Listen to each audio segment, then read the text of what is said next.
Nico's.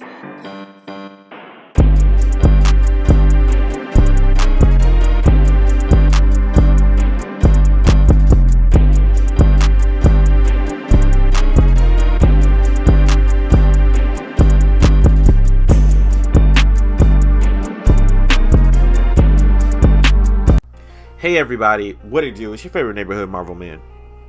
And it's that time. It's time when we review the history, the rise, the fall, and the current state of Marvel Avengers. We've done this video before and it inspired a lot of other creators to do it. And I think it's something that we should keep in mind and we can reflect on. So let's get right into it. Marvel Avengers game. State of as of November 2021. So in order to talk about the state of the game, we have to revisit the launch of the game, the creation of the game. I've recently have been putting in a lot of thought about this. I've done a lot of research and to see how did we get the product that we got. What happened with Marvel's Avengers? Well, it's just simple mathematics. It's honestly just a situation where there's too many chefs in the kitchen.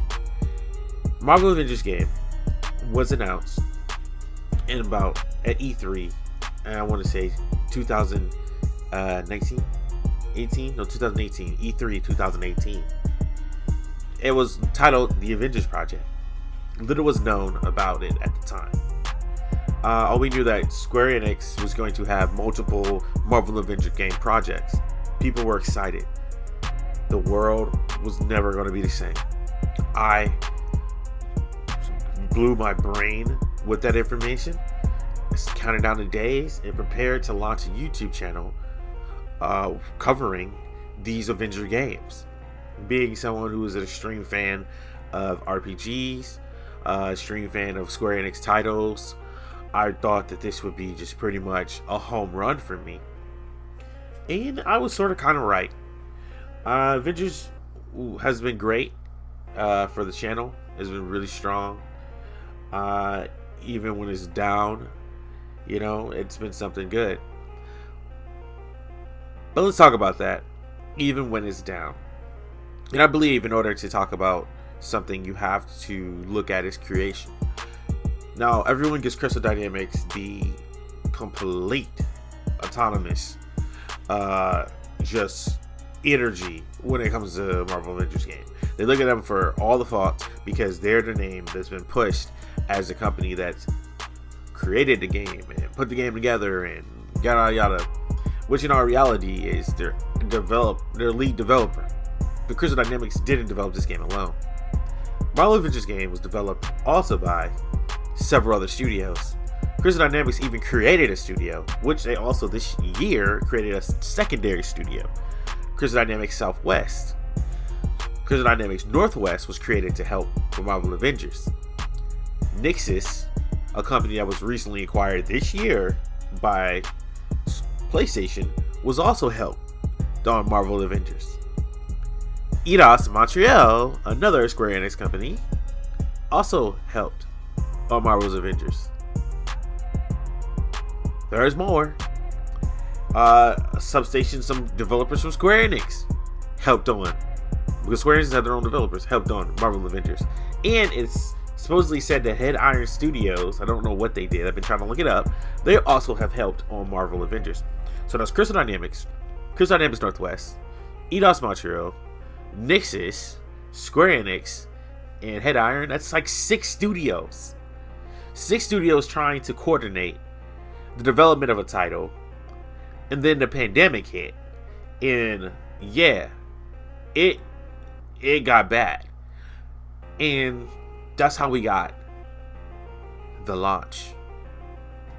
Now, the launch of the game was filled with bugs galore. Sometimes you couldn't walk to the floor. Sometimes there's enemies you couldn't really even see, so you had to reload checkpoint hell. There was cosmetics being gone. There was patterns not being given out. There's pattern glitches. There were glitches with characters' faces wasn't coming through. The launch of this game was a complete fucking just tragedy. It sucked to see something that I loved, something that a lot of people love, get completely treated just horribly. It really broke the hearts of a lot of people, and it caused, honestly, understandably, just people just being pissed. I mean, they first hated the characters, the character models. Oh my god, they hated the character models. And because the character models was as close to MCU as one could get. And that is a weird thing to brag about, a weird thing to be on about. Like, it shouldn't have been close to MCU. It should be close to comic accurate. Like, who gives a shit? Like, this shouldn't be close to MCU, bro. You're a video game. If you're not trying to follow the MCU, then what are you, like, why are you doing this? Like, what are you doing? No, I say that. But it brings me over to the next thing. How the game wanted to be the Marvel Cinematic Universe. So look, the game takes the Avengers. Straight up. It takes the Marvel Cinematic Avengers. It takes the main core Avengers. It puts you in a story similar to what was happening at the time. During the time, it was Infinity War Endgame season. So, you know, it was a major tragedy, time jump, 5-year time skip. Again, a 5-year time skip. It was parallel. You can go back to back with the same kind of thing. And then the Avengers rallying together to save the universe from a major threat. You know what I'm saying? Like, dog, you're basically trying to follow the storylines, you know? And man, it's so many stories you can tell. And they took some great elements, but they still made it so derivative or driven, like, by like an MCU narrative that they claim that they weren't doing. They claim that they weren't doing an MCU narrative, but when you look at how the game panned out, you see how the game is developed. It looks like the MCU narrative. It's not great at all, and it could be. It obviously is what it is. It didn't work. The story is good. Don't get me wrong. The story is good. The story has to be good. It's Eidos and Crystal doing the same thing they did for years. You know? But what is it? What is it that Crystal Dynamics does? And that brings me to the next part. Multiplayer. So, this is a game of service. And we can talk about the story being good all we want to. Because that's the highlight. Right? I live off highlights. You know, I sit here and I praise this game for the story. I praise this game for character designs, the models. I did a lot with the cosmetics, the outfits. But now it's time to be real. Okay? Now it's time to talk about the elephant in the room. The game's in-game content is multiplayer. And it doesn't fit with the concept of the original storyline.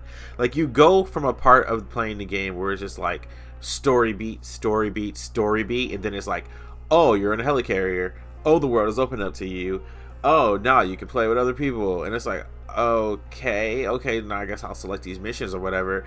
And then it's like, oh yeah, now you need to get a certain armor level and do all this before you go forward. And it's like, well, you weren't really giving me like it's not really like an armor level, but you gotta be like a certain level, whatever, have all these characters, whatever. Like, it starts becoming like this repetitive process start building up.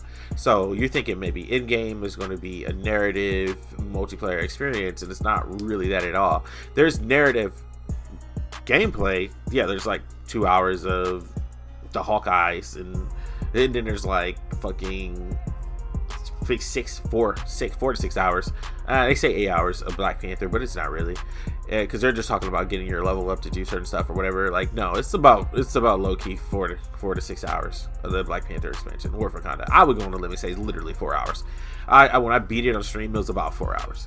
And so you get this end game that is supposed to be just fighting villains and recycling aimbots and which Why do we recycle enemies so much, bro? I don't know, because we have so many different varieties of enemies in this game. But anyways, you get into this pattern where it's just, it gets a little bit just tedious. It gets a little bit repetitive, and you can see how players have dropped out. You can see how players have picked it up. Some people just want to cut their brain off and just play something. I mean, that's why I play Genshin Impact for that. I just cut my brain off. I can play Genshin Impact for hours, walking around beating up things, leveling up things. But we just get to a certain point where it's like, unless you can see value in a level, then it doesn't matter. And there's no end game. A game that patterned itself after endgame has no end game. And that brings me to the last part of this video. The very last part of this video is, do I see this game surviving in the future? I made several videos about what this game could do to survive. Those are me being optimistic. But if I'm looking at just honest trends right now, will this game survive the upcoming onslaught of other games and this genre? Because it's not alone no more. Now, this is the problem. When this game came out, it was the leader in the genre. There wasn't any other competition, right? Like, there was no other games out there trying to be in its lane. There was no superhero games on console, really. No superhero games on PC. You had your Spider-Mans, but it wasn't a direct competitor to it. There was nothing going on. But it's now, it's kind of has some issues here coming up, because 2022 first quarter is about to have some freaking hits, dude. And it's got me thinking that realistically, Avengers needs to keep going hardcore, because in the beginning of 2022, games that will directly compete with this style of game, you have Gotham Knights. Gotham Knights is coming first quarter 2022. That is something to be aware of if you're Marvel Avengers. Let's be honest. Let's be honest. That is something to be afraid of if you're Marvel Avengers. Yeah, I'm gonna say afraid if you're Marvel Avengers, because Gotham Knights does the same thing you do. I mean, basically, it does the same thing you do. So if you're not prepared for that, you're not ready for that, bro, you're gonna be into, like, just gonna get knocked in your ass. And then Tiny Tina's Wonderland is another game that does what you do. Your own company's releasing a game, Stranger in Paradise Final Fantasy Origin, that kind of does what you do. And it's looking kind of sus. True story. It's looking kind of sus, yo. Because then there's Midnight Suns, another game that kind of does what you do differently. Don't get me wrong. But if we're talking about playing a game, multiple superheroes or multiple characters, looter shooters, brawlers, time-consuming games, I mean, yeah, there's been a lot of games that came out during the course of this, Outriders and stuff like that, games that made their stable name for this. But games that are direct competitors here, especially Gotham Knights, a direct competitor is coming out beginning of the year, straight up in your face. So if you're going to survive this, we need one studio to coordinate this. Because right now, Crystal Dynamics is trying to coordinate with Eidos, who is in Montreal, is in their freaking name. You're trying to connect with Nixus, who is in the Netherlands. It's like, you are doing too much. I understand why they did Southwest and Northwest Crystal, because I think they're going to try to keep it in Crystal, which I think is brilliant. Because if you have the Southwest part of Crystal working on the multiplayer, just pumping out multiplayer content, and if you have Northwest Crystal only focusing on the cosmetics and those daily update stuff. And then you have the main Crystal working on story. Hell, maybe even bring Eidos and Montreal back, because they might not be working on anything right now because they just completed Guardians of the Galaxy. If you can do that, then you can find success in 2022. This is just truth. If they can do that, they'll find success in 2022. But if they cannot get this under one umbrella, this game is going to continuously stay on the stalemate. When this game launched, it was a promise. It was, oh my god, people don't remember this, but they were talking about releasing one hero every month, bro. Look at the change. Look where we are now. It is November 1st, 2021. And we've only have a roster of fucking Black Panther, Captain America, Hawkeye 1, Hawkeye 2, Hulk, Thor, Miss Marvel, Black Widow, and Iron Man. That's 9 heroes to choose from. That's not a solid number for a game like this. Games like these, you need to have like 20 or more. I mean, look at Warframe. When Warframe launched, there was like at least, what, 12 Warframes or something like that? You know, it was a bunch. And not, I say look at Warframe because that's the game that is basically the trendsetter in this genre. Because this is basically trying to be Warframe, honestly. So Warframe was a game that had hella, you know, it was all there, and you made all these weird ass decisions, right? You made all these weird ass decisions. You made cosmetics just gone. And like, it's not something that can be earnable at all. You know, you took the patterns and shit out of the game, and armor doesn't do anything to the character's look, which was a bad decision. I said it at the beginning, and I'll say it again. It was a bad decision.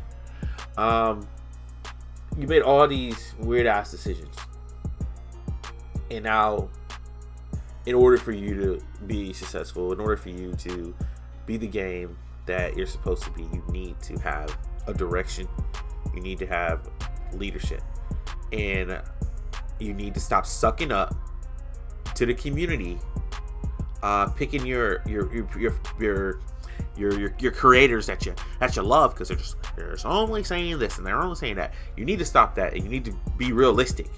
You need to be transparent, and you need to take control of your game, and you need to give us a linear direction. I don't want to see a roadmap talking about promises anymore. We need results. Or mark my words, this game's gonna last 2 years. That's it. And next time of this year, I'm making this video, it's gonna be how Marvel Avengers game disappointed us, and Suicide Squad is the game that we all been waiting for. All right, everybody. Thanks for watching this video. If you watched this video this far, if you watch this video this far, hit the like button. And if you want to see Avengers succeed, hit the like button.